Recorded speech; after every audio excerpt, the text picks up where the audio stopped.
Hey, I'm Jennifer. I'm 34 years old, and I've been married to Jake for about a year now. Most days, you'll find me glued to my laptop, teaching students from all over the world. Life was cruising along pretty smoothly, comfortable, even until the day everything changed. Jake and I live in this beautiful, cozy house that my folks left me. It's been our sanctuary, our little piece of peace, until recently. His parents, Martha and Bob, live just down the road.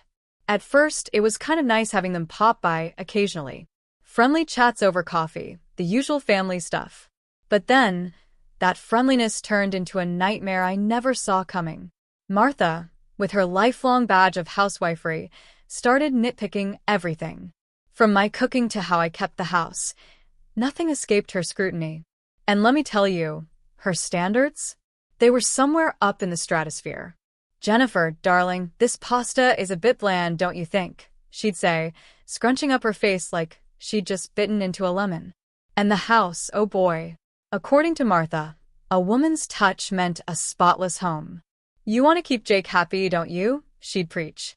I bit back a million, and one retorts every time. "Martha, I work. It's not like I can magically dust everything away between classes." I tried explaining once, hoping for a shred of understanding, but she just waved me off like my words were nonsense. "It's about prioritizing. Your job is to take care of the home and Jake, of course." One day, she even had the nerve to inspect Jake's laundry right in front of me.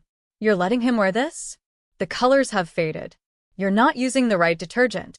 I was seething, fists clenched so tight I could probably turn coal into diamonds. But I swallowed the anger, thinking, keep the peace. "Jennifer, they're not staying with us. It's just a visit." Those were the words I told myself over and over. But those visits felt like they were stretching my sanity thinner and thinner. One sunny afternoon, I was setting up my laptop for an online tutoring session when I heard a truck pull up outside. Peeking through the window, my jaw nearly hit the floor.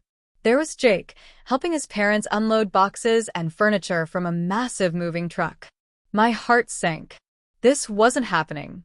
Martha, the matriarch, was directing traffic like she owned the place, while Bob looked pleased as punch, surveying his new kingdom. Jake caught my eye and gave me an apologetic shrug. I stormed outside. "Jake, what on earth is going on?" "Oh, hey babe," he said, smiling like everything was fine. "Surprise. Mom and Dad are moving in with us. Isn't that great?" "Great? What?" "When were you planning on asking me, your wife, about this little life-altering decision?" I was practically spitting each word. "Babe, calm down," Jake said. "It's just for a little while. They're having some financial troubles, and this way they can rent out their place for extra cash. It's a win-win." He tried to wrap his arm around me, but I was having none of it. That's when Martha waltzed over in her pastel cardigan and pearls, all smiles. "Jennifer, darling, it's so sensible, don't you think? We're family, after all. Plus, you have so much space in this lovely house. It's meant to be shared." Shared? This house was my sanctuary, left to me by my parents, who are no longer with us. It wasn't some communal flop house. I tried to keep my cool, but my voice had other plans. "Martha, with all due respect, this is my house. Don't you think this is something that should have been discussed?" "Oh, sweetheart, don't be like that. You know family helps family. We'll make such lovely memories together." Martha was practically patting herself on the back while Bob nodded, adding, "Yeah, Jennifer, it's about time we all got closer, don't you think?" Closer? I didn't even know what to say. The arrogance, the entitlement, it was all too much. Jake looked between me and his parents, caught like a deer in headlights. "Come on, Jenny, it'll be fine. What's mine is yours, and what's yours is ours, right?" Wrong. So very wrong. As angry as I was, I couldn't bring myself to kick them out on the spot. Maybe it was shock, maybe it was that tiny voice reminding me what family meant to Jake. So, I did what I had become an expert at. I swallowed my fury, plastered on a smile, and welcomed them into my home. But as days turned into weeks, I realized this temporary arrangement was anything but. Martha and Bob made themselves right at home, critiquing my cooking, commenting on my less than immaculate cleaning habits, and generally making my life a living nightmare. Jake, meanwhile, was either at work or playing the oblivious husband far too well. What was supposed to be temporary started feeling like a life sentence. Every day, from the moment I cracked my eyes open to the second I finally collapsed into bed, was a marathon of trying to juggle my work and the incessant demands of my new housemates. One morning, as I was prepping for a particularly important tutoring session, Martha barged into my makeshift office, a frown already etched deep into her face. "Jennifer, this place is a pigsty. When was the last time you dusted? And those cups from yesterday are still in the sink." I clenched my jaw, fingers pausing above the keyboard. "Martha, I've got back-to-back sessions today. I'll get to it when I can." She huffed, crossing her arms. "In my day, we kept a clean house and worked. It's about managing your time better." Managing my time better? I wanted to scream. Instead, I bit back the harsh words and focused on the computer screen, though I could barely see it through the red haze of my anger. Bob wasn't any easier. He had this uncanny ability to need something right in the middle of explaining complex concepts to my students. "Jennifer, where's lunch?" "I'm starving here," he bellowed from the living room, oblivious to the "Do Not Disturb" sign I'd hung on my door. "It's in the fridge, Bob. Just warm it up," I replied, my voice strained with the effort to remain polite. "What do I look like, a chef? Can't you take a break and fix something?" he shot back, his voice booming through the thin walls. Jake, bless him, tried to be the peacemaker, but his efforts usually amounted to little more than added frustration. "Jenny, can't you just drop it for today? Let's have a quiet dinner," he'd say, trying to smooth over the latest flare-up.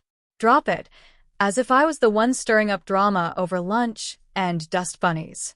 The pinnacle of this daily grind came one evening when I was trying to wrap up my sessions for the day. Martha decided it was the perfect time to lecture me on the importance of a tidy home again. "You know, Jennifer, a cluttered house is a sign of a cluttered mind. Maybe if you tidied up more, you'd be less stressed." Less stressed? I almost laughed. Instead, I stood up, facing her square on. "Martha, I'm working. This cluttered office is paying our bills right now. And maybe if you're so concerned about the cleaning, you could help out."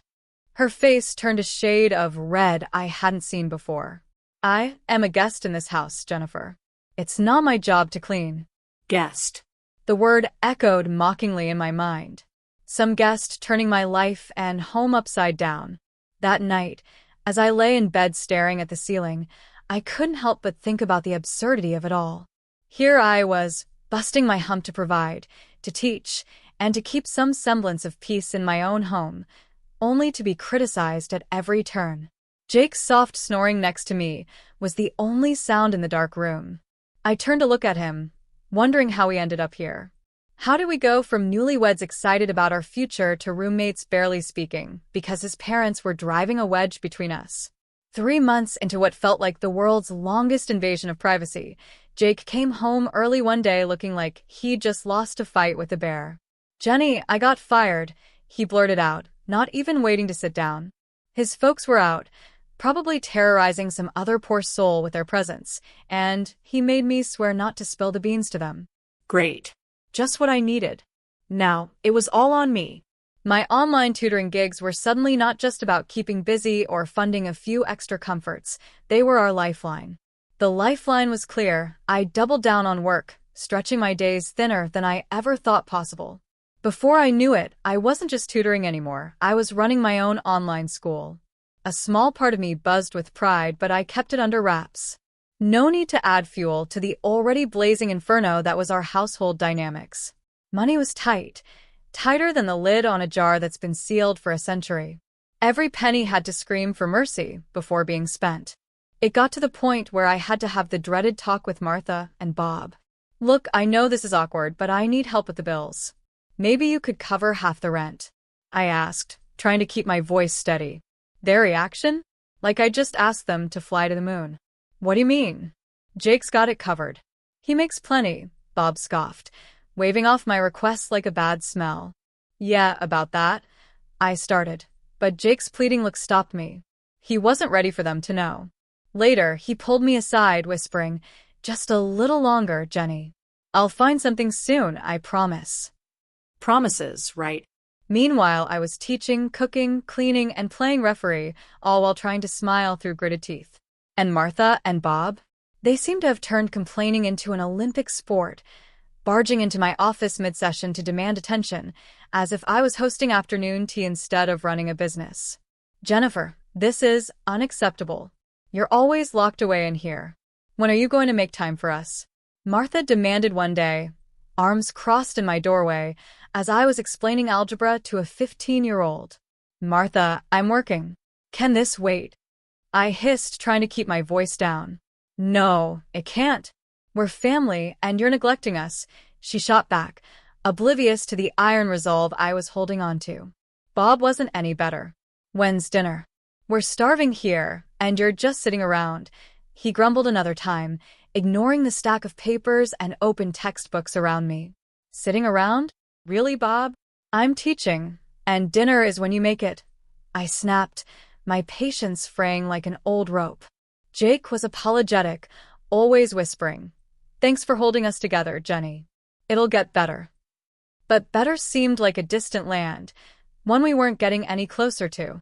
One evening, as we sat down for dinner, Martha suddenly whipped out a glossy travel brochure, her eyes gleaming. "Look at this, dear," she said, sliding the booklet across the table to me. "We're thinking of a little getaway, a vacation. What do you think? A scarf or a shell as a souvenir?" I wondered, staring at the bright pictures of palm trees and ocean waves. For a brief moment, I felt a flicker of hope, imagining a break from the endless tension, a chance to breathe again. But deep down, I knew no vacation could fix the fractures spreading through our home. Souvenir. Before I could even process the absurdity of her question, she dropped another bomb. "Darling, if you could spare $2,000 for us, that would be just peachy. Just for some pocket money, you know." I stared at her dumbfounded. My fork clattered onto my plate, my appetite vanishing in an instant. "Spare 2,000? I echoed, incredulous. "For a vacation?" Bob nodded, as if it was the most reasonable request in the world. "Yeah, for the little extras. Wouldn't want to miss out on the fun stuff." The room spun. This was beyond outrageous. It was as if they lived in a fantasy world where money grew on trees, and I was the gardener. I couldn't hold back any longer. "How long do you plan to live at my expense?" I demanded, my voice rising. "You don't pay for anything, no rent, no groceries, and now you want me to fund your holidays too?" Martha and Bob exchanged glances, clearly not expecting the outburst. "Well, we thought Jake was taking care of all that," Bob said, attempting innocence. I turned to Jake, eyes blazing. "And what about you? Do you think this is okay?" Jake squirmed in his seat, mumbling something inaudible. "Not only that," I continued, steamrolling ahead. "You barge into my office, interrupt my work, and have zero respect for my personal space. I've had it." A tense silence filled the room. Then Jake, his face a mask of frustration, finally spoke up. "Why are you talking to my parents like that? They're just trying to enjoy life." "Enjoy life on my hard-earned money," I shot back, disbelief lacing every word. That's when Martha, always the actress, began her performance. Tears welled up as she wailed about my ingratitude. "After all we've done for you, we even told Jake he shouldn't divorce you." The room froze. "Divorce?" I echoed, the words slicing through the tension like a knife. I turned to Jake, my heart and throat tight. "Is that true?" Jake's face went from red to white. A guilty look flashed in his eyes before he averted his gaze. Martha seized the moment, clutching at her chest and gasping dramatically, "My pills upstairs, please." Despite everything, concern washed over me. I stood up abruptly, the need to ensure she was okay momentarily overshadowing my anger. "Fine. I'll get your medicine." I left the dining room, my mind racing with the accusations, the deceit, and now this talk of divorce. My world was unraveling thread by thread, and I was left to pick up the pieces. I had barely reached the top of the stairs when I realized I didn't even know which medicine Martha was talking about. Turning back, I paused outside their room. That's when I heard it, the truth that would turn my world upside down. Jake's voice, usually so warm and familiar, was barely a whisper. Mom, you nearly blew it tonight. We need to get her to sell the house first. Talking about divorce now is just going to spook her. My heart stopped. Divorce, sell my house.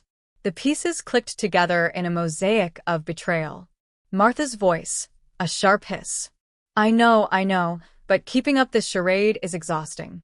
She's not as clueless as you think. Jake's voice, insistent, almost desperate. Just stick to the plan. Make things hard for her. Unbearable. Even she'll cave. Sell the house to get away from you, and then we can do whatever. But not before, Martha added. If she divorces you now, you get nothing from the sale. The coldness in his voice, the calculated manipulation, it was all laid bare. My heart felt weak. This was their plan, my husband and his parents plotting against me in my own home. Jake continued, oblivious to my silent presence. We'll be set once this is done. Sell the old place too, and we can finally get something better. Just lay off the big purchases for now. Don't draw attention. I stood there frozen, a statue of disbelief and hurt. They were supposed to be my family. How could they do this to me? Back at the dining room door, I paused, collecting myself. The mask of ignorance was now my best defense. Walking in, I found Martha clutching her chest, a perfect picture of distress. Oh dear, I forgot to ask which medicine you needed, I said, my voice steady despite the chaos within. Martha, caught in her act, quickly shifted gears. Oh, it's all right, dear. I think I just need a moment, the excitement of the evening, you know. Jake glanced at me. There was a flicker of something in his eyes. Guilt? Fear? I couldn't tell. Everything okay, Jenny? He asked. I met his gaze and gave a hollow laugh. Fine. Just tired, I guess. It's been a long day. We finished dinner in silence. My mind raced. They didn't know that I knew, and I intended to keep it that way for now. I would play the part, buy my time, and plan my next move carefully. They wanted a game? They'd get one, but on my terms. The next morning, I didn't waste a second. I called off my classes, feeling a mix of nerves and determination. Today wasn't about teaching. It was about reclaiming my life. My first stop was the lawyer's office. I laid everything out, the deception, the manipulation, their plans against me. He was reassuring, clear that the law protected my inheritance. My house was mine alone, divorce or not. With divorce papers in hand, I headed back home, my resolve strengthening with every step. The scene that greeted me was predictably frustrating. Martha immediately started in on me. Where have you been all day? We've been waiting for you to make dinner, she snapped, her voice dripping with disdain. I met her gaze, my patience worn thin. I'm not your cook, Martha. Or your maid. That ends now. Jake tried to smooth things over, a hint of his plan peeking through. Maybe this is a sign we should sell the house. Start fresh somewhere else, he said, his voice too casual. His parents nodded eagerly, clearly liking where this was going. But I couldn't help it, I laughed. The absurdity of it all, their faces, it was too much. Oh, Jake, I know about your plan. All of it. Silence crashed down like a wave. Jake's face went white. Martha's mouth snapped shut. What plan? Jake managed, but his voice was shaky and guilty. With a deep breath, I laid the divorce papers on the table. This plan? We're done. I want you and your parents out of my house. The outrage was instant. Martha was the first to explode. You can't do this. We're family. Family doesn't plot against each other. I shot back, my voice firm. Jake tried to argue, to plead, but I was unmoved. I'm not falling for it, Jake. It's over. I've already spoken to a lawyer. His defeat was evident as he realized the gravity of the situation. They had no legal ground to stand on, no emotional manipulation left to play. Reluctantly, with anger and frustration boiling over, Jake and his parents packed their things and left. After they left, the silence in the house was deafening. But it was the sound of freedom. I sat alone in the dining room, the echoes of their departure still bouncing off the walls. It was over. I could finally breathe again. But the weight of what had transpired hung heavy in the air. I wasn't sure what to do with myself. The routine I had been so accustomed to, despite its toxicity, was gone. And for the first time in a long time, I wondered, what now? I decided to call my best friend Sarah. If anyone could understand, it was her.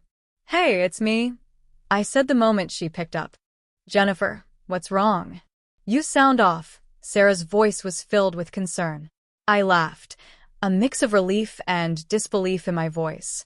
"You won't believe what's happened," I said. "Jake and his parents, they're gone. I kicked them out." "Girl, what happened?" Sarah practically shouted, surprise clear in her tone. I told her everything, from the overheard conversation to the visit to the lawyer and the final showdown. As I spoke, the reality of my newfound freedom began to sink in. "Wow, Jennifer. I don't even know what to say." "Are you okay?" she asked after a moment of silence. "Yeah, I think I am. Better than I've been in a long time," I admitted, feeling a smile spread across my face. We chatted a bit longer, her support lifting my spirits even further. Hanging up, I felt a renewed sense of purpose. The house felt different now. It was mine again. Truly mine. I could do whatever I wanted with it, fill it with new memories, maybe even redecorate. The days that followed were a blur of activity. I started making small changes around the house, clearing out reminders of Jake and his parents. With each box I packed away, I felt lighter, more in control of my destiny. I also threw myself into my online school, pouring every ounce of energy into something that was truly mine. It wasn't just a distraction, it was a lifeline, pulling me out of the murky waters of betrayal and onto solid ground. My students, my lessons, they gave me purpose, a reason to look forward every day. One afternoon, as I was prepping for a webinar that had garnered interest from corners of the globe I'd only dreamed of reaching, my phone rang. The screen flashed Martha's name, a name I hadn't seen or thought about in what felt like a lifetime. Curiosity overcame me, and I answered, bracing myself for whatever came next. "Jennifer, dear, it's Martha. We need your help," she stammered, her voice laced with a desperation I'd never heard before. I hesitated, memories of their betrayal flashing bright and hot. "What's happened?" I asked cautiously. "Our house, the one we rented out, it's gone. Burned down because of some electrical fault, and the insurance," she trailed off, the weight of her omission hanging between us. "And you didn't pay the insurance on time, so now you're out with nothing," I finished for her, my tone cold with satisfaction. "Yes, exactly. We were wondering, hoping really that maybe we could stay with you. Just for a little while," she pressed, each word more desperate than the last. The audacity of her request left me speechless for a moment. After everything, they still saw me as a safety net. Their backup plan. I found my voice, steadier and colder than I intended. "No, Martha. That's not possible. You're strangers to me now." Later, through the grapevine of mutual acquaintances, I learned about Jake's new reality. He'd taken a job far below the expectations and lifestyle he once held dear, just enough to scrape together a roof over their heads and the basics. Part of me wanted to take satisfaction in his fall from grace. But another, deeper part of me just felt tired. Tired of the anger. Tired of the resentment. It was time to truly move on. Please feel free to comment below if you like this. Remember to like and subscribe for more.